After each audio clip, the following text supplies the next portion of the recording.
नमस्कार मेरे प्यारे हिंदू भाइयों और बहनों, और शिवरात्रि की ढेरों शुभकामनाएं आप सभी को मेरी ओर से। बस मैं एक शिवरात्रि पे आपको एक रिक्वेस्ट करना चाहती हूँ। कृपया मेरी बात को ध्यान से सुनिए। हो सकता है कईयों को मेरी बात पसंद ना आए और कईयों को ये बात सही भी लगे। मैं बहुत टाइम से ये बात कहना चाहती थी, मगर आज शायद ये मौका मिला। तो मैं ये कहना चाहती हूँ, जैसे आज मैं अपने महादेव के मंदिर गई, मैंने जल वगैरह चढ़ाने के लिए गई।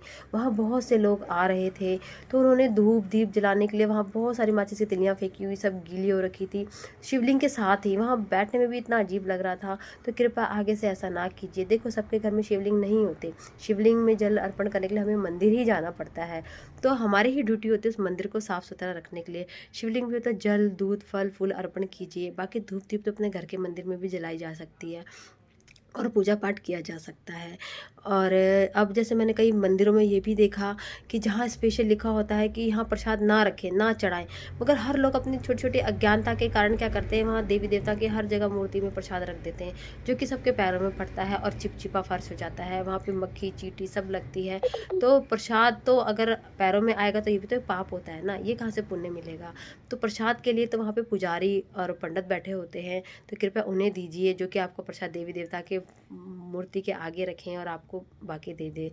तो अब हम ही लोग हैं, आप खुद नोटिस किए, शायद 80% लोग तो गुरुद्वारे भी गए होंगे। वहीं कभी आपने ये देखा कि गुरुद्वारे में हर जगह धूप दीप जली हुई हुई है, या माचिस की तिलियां फेंकी हुई है, या प्रसाद फैलाया हुआ है? नहीं ना। तो फिर हम मंदिरों में ऐसा क्यों करते हैं? अब ये हमारी ही ड्यूटी होती है। एक अकेला पंडित नहीं पूरा मंदिर साफ से रख सकता। हम वहाँ सफाइयाँ भी नहीं करने जाते इतना। तो कम से कम अगर हम सफाई नहीं करते तो हमें हमारे कोई हक भी नहीं है उसको गंदा फैलाने का। हमें खुद साफ करना चाहिए। जैसे हम घर का मंदिर साफ करते हैं, ऐसे हमें बाहर के मंदिरों को भी साफ सफाई का हमें ध्यान रखना चाहिए। मंदिर क्या, हर सार्वजनिक जगह पे हम ही लोग हैं, लोकल ट्रेन में जाते हैं तो इतनी गंदगी फैलाते हैं, वही लोग हैं जो मेट्रो में जाते हैं तो कितनी साफ सफाई रखते हैं। तो ये हमारे ऊपर होता है। कोई सरकार आके ये हमें ये देखेगी नहीं कि किसने कहाँ गंद फैलाया या कुछ किया, ये हमारे ऊपर होता है। हमें एक खुद जागरूक नागरिक बनना चाहिए। अपने देश को, अपने घर को, अपने गली मोहल्ले को हम गंदी नहीं फैलाना चाहिए, तो फिर साफ़ करने की भी ज़रूरत नहीं पड़ेगी।